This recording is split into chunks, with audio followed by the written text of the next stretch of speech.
Hello viewers, welcome back to my channel আস্থা tutorial home. আজকে আমি তোমাদের জন্য নিয়ে এসেছি যারা এবার নতুন নতুন অষ্টম শ্রেণীতে উঠেছো, তাদের জন্য নতুন প্রশ্ন যা বেরিয়ে গেছে, তার জন্য আমি একটা কমিউনিটি পোস্ট করেছিলাম। তোমরা নিশ্চয়ই সেটা দেখেছো। সেখান থেকে অবশ্যই তোমরা তাড়াতাড়ি করে প্রশ্নটা কিনে নেবে এবং অনেকে হয়তো প্রশ্নটা কিনেও নিয়েছি। তাদের জন্য আমি তোমাদের জন্য প্রথম ভৌত বিজ্ঞান বা বিজ্ঞানের সলিউশনগুলো আমি প্রথম স্কুলে করে দিয়েছিলাম। সেই হিসাবে এখন আমি তোমাদের জন্য ভূগোলের 1, 2, 3 এবং তার সঙ্গে সঙ্গে 4 নম্বর স্কুলেরও সলিউশন করে দিয়ে চলেছি একসঙ্গে।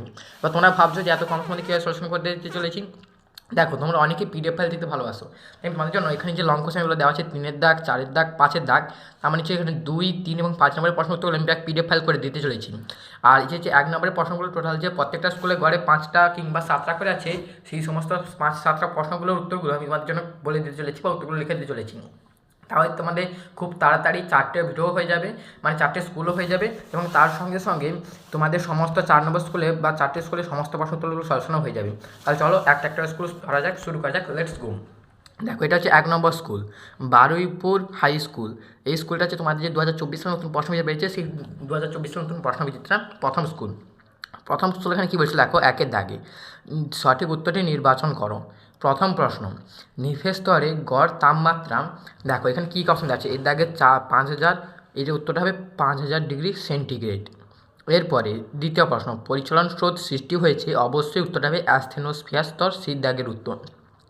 এরপরে তৃতীয় প্রশ্ন, পৃথিবীর গড় ব্যাসার্ধ, এটা অবশ্যই লিখবে তোমরা 6370, এটা অবশ্যই তোমাদের 370টা মনে রাখতে হবে, 6370। এরপরে 2-এর দাগে নিচের প্রশ্নগুলি 2টি অথবা 1টি বাক্যে উত্তর দাও। প্রথম প্রশ্ন, ভুটানের প্রধান ভাষা কি? এটা দেখো, ভুটানের প্রধান ভাষা হলো জাংথা, লিখে দাও জাংথা, ভুটানের প্রধান ভাষা হলো জাংথা। এরপরে দ্বিতীয় প্রশ্ন, মায়ানমারের প্রধান নদী কোনটি? উত্তরটা হবে ইরাবতী। ইরাবতী কিন্তু মায়ানমারের প্রধান নদী, এটা কিন্তু তোমাদের টেক্সট বইয়ের প্রশ্ন। এরপরে 3-এর দাগ, 4-এর দাগ, 5-এর দাগ, অনধিক 30টি শব্দে 50টি এবং 80টি শব্দে উত্তর দাও, মানে 2, 3, 5 নম্বরের প্রশ্ন উত্তরগুলো মানে আমি পিডিএফ ফাইল করে দিয়ে চলছি, তোমরা অবশ্যই পিডিএফ ফাইল দিয়ে ক্লিক করে দেখে নেবে। এখন চলো শুরু করা যাক 2 নম্বর স্কুল। কী বলছে দেখো, বিধাননগর গভর্নমেন্ট হাই স্কুল। 1-এর দাগে নিচের সঠিক উত্তরটি নির্বাচন করো। প্রথম প্রশ্ন, পশ্চিমবঙ্গে কোথায় উষ্ণ প্রস্রবণ দেখা যায়? উত্তরে বি দাগের উত্তর বক্রেশ্বরে, বক্রেশ্বরে উষ্ণ প্রস্রবণ দেখা যায়। দ্বিতীয় প্রশ্ন, গুরুমণ্ডলের অন্তর্গত 2টি স্তরের মধ্যে উপরের স্তরেরটির নাম কি? উত্তর হবে এর দাগের উত্তর ক্রোফেসীমা, উত্তরে কী হবে এর দাগের উত্তর ক্রোফেসীমা। তৃতীয় প্রশ্ন, গুরুমণ্ডল ও কেন্দ্রমণ্ডলের মাঝে রয়েছে, দেখো গুরুমণ্ডল এবং কেন্দ্রমণ্ডল এই দুটোর মাঝে রয়েছে গুটেনবার্গ বিযুক্তি রেখা, উত্তরটা কী হবে দাগের উত্তর গুটেনবার্গ বিযুক্তি রেখা। 2-এর দাগে শূন্যস্থান পূরণ করো। প্রথম প্রশ্ন, এখানে কী বলছিল দেখো, যে শ্রীলঙ্কার উচ্চতম শৃঙ্গ হলো ড্যাশ। এই প্রশ্নের উত্তরটা তোমরা লিখে রাখো পেড্রো তালাগালা, উত্তরটা কী হবে পেড্রো তালাগালা, নামটা তোমরা অবশ্যই মনে রাখবে, পেড্রো তালাগালা। দেখো প্রথম প্রশ্ন। দ্বিতীয় প্রশ্ন কী বলছিল দেখো, ভুটানের প্রধান ভাষা হলো ড্যাশ। এই প্রশ্ন উত্তরটা হবে জাংথা, উত্তরে কী হবে জাংথা। এরপরে 3-এর দাগের টিকা লেখো যে কোনো একটি। এখানে এই প্রশ্নটা এবং এই প্রশ্নটা দুটোরই টিকা আমি তোমাদের অনেক সুন্দরভাবে তোমাদের জন্য আমি পিডিএফ ফাইল করে দিতে চলেছি। আর দেখো অনেকে ভাবছো তো এটা টেক্সট বইতে বা সহায়িকাতে আছে, কিন্তু সহায়িকাতে কিছু কিছু প্রশ্ন উত্তর আছে যেগুলো ভালো মতো সাজিয়ে দেওয়া, কিন্তু আমি তোমাদের একদম পিডিএফ ফাইলে সম্পূর্ণভাবে নতুন করে সাজিয়ে দেবো। অবশ্যই তোমরা পিডিএফ ফাইলে দেখে আসবে। এরপর দেখো 4 দিকে কী বলেছিল, অনধিক 50টি শব্দে উত্তর দাও, বিকল্প প্রশ্নগুলি লক্ষণীয়। এইগুলো তোমাদের জন্য আমি পিডিএফ ফাইল করতে চলেছি এবং 5-এর দাগের প্রশ্ন উত্তরগুলো তোমাদের জন্য পিডিএফ ফাইল করে দেবো। এরপর দেখো আমাদের 3 নম্বর স্কুল কী বলেছে দেখো, গঙ্গারামপুর হাই স্কুল এইচএস। এই স্কুলে 1-এর দাগে কী বলছে, সঠিক উত্তরটি নির্বাচন করে লেখো। প্রথম প্রশ্ন, পৃথিবীর অভ্যন্তরে তাপমাত্রা 1 ডিগ্রি সেন্টিগ্রেড বৃদ্ধি পায়, উত্তর হবে বি দাগের 33 কিমি গভীরতা গেলে। কারণ আমরা জানি 100 কিমি গভীরে গেলে 3 ডিগ্রি সেন্টিগ্রেড উষ্ণতা বৃদ্ধি পায়, তাহলে যেহেতু 1 ডিগ্রি করলে ওটা কত হবে 33 কিমি গভীরতা গেলে। এরপরে দ্বিতীয় প্রশ্ন, শিলামণ্ডলের নিচে গুরুমণ্ডলের উপরের স্তরটি হলো, উত্তর হবে এই দাগের অবশ্যই উত্তরটা হবে অ্যাস্থেনোস্ফিয়ার। এরপরে তৃতীয় প্রশ্ন, যে কোনো মাধ্যমের মধ্য দিয়ে যেতে পারে, উত্তর হবে পি তরঙ্গ বা প্রাইমারি তরঙ্গ। যেটা ভূপৃষ্ঠ সর্বপ্রথম আসে সেটি হচ্ছে কঠিন, তরল, গ্যাসীয় 3টি স্তরের মধ্য দিয়ে যেতে পারে। 2-এর দাগে শূন্যস্থান পূরণ করো। প্রথম প্রশ্ন, সার্স এর সদর দপ্তর দেশে অবস্থিত। এটা লিখে দাও, উত্তর হবে নেপালের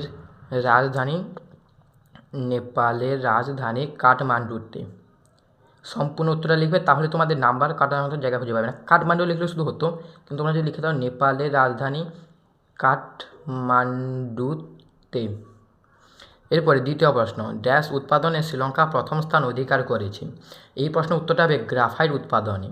এটা কিন্তু নারকেল কিন্তু হবে না, উত্তরটা হবে কি গ্রাফাইট। গ্রাফাইট উৎপাদনে শ্রীলঙ্কা প্রথম স্থান অধিকার করেছে। এরপরে 3-এর দাগে অনধিক 30টি শব্দের উত্তর দাও। দুটো প্রশ্নগুলো আমি তোমাদের জন্য পিডিএফ ফাইল করে দিচ্ছি। 4 দাগে প্রশ্ন উত্তরগুলো আমি তোমাদের জন্য পিডিএফ ফাইল করে দিয়েছি এবং 5 দাগে 5 নম্বরের প্রশ্ন উত্তরগুলো আমি তোমাদের জন্য পিডিএফ ফাইল করে দিয়েছি। এরপর দেখো 4 নম্বর স্কুল, এখানে কী বলেছিল দেখো, হেয়ার স্কুল।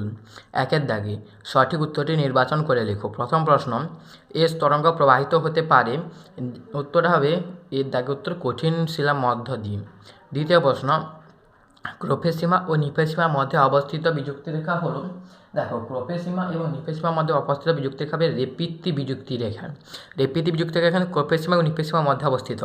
এরপর দেখো তৃতীয় প্রশ্ন, পৃথিবীর মোট আয়তনের বেশিরভাগ অংশ হলো, এই প্রশ্নের উত্তরটা তোমরা লিখে রাখুন।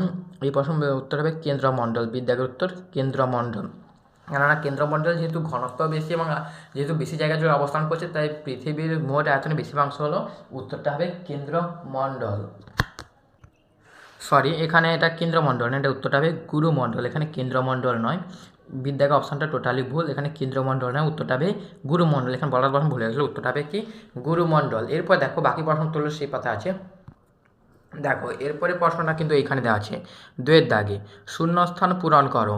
প্রথম প্রশ্ন, শ্রীলঙ্কার প্রধান ড্যাশ ফসল হলো নারকেল, উত্তরটা হবে অর্থকারী ফসল। শ্রীলঙ্কার প্রধান অর্থকারী ফসল হলো নারিকেল বা নারকেল।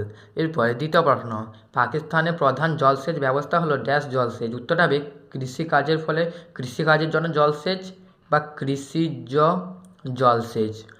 এরপর দেখো 3-এর দাগে প্রদত্ত প্রশ্ন উত্তর দাও। শাক বা সার্স কি, এটা হচ্ছে সার্সি, এই প্রশ্ন উত্তরটা। তার সাথে 4-এর দাগে এখানে অভিসারী পাত সীমানা গঠিত ভূমিরূপে উল্লেখ করো। 5-এর দাগে প্রশ্নটা চিত্রসহ উদাহরণসহ আগ্নেয়শিলা শ্রেণীবিভাগগুলো লেখো। এই সমস্ত প্রশ্নগুলো আমি তোমাদের জন্য পিডিএফ ফাইল করে দেবো।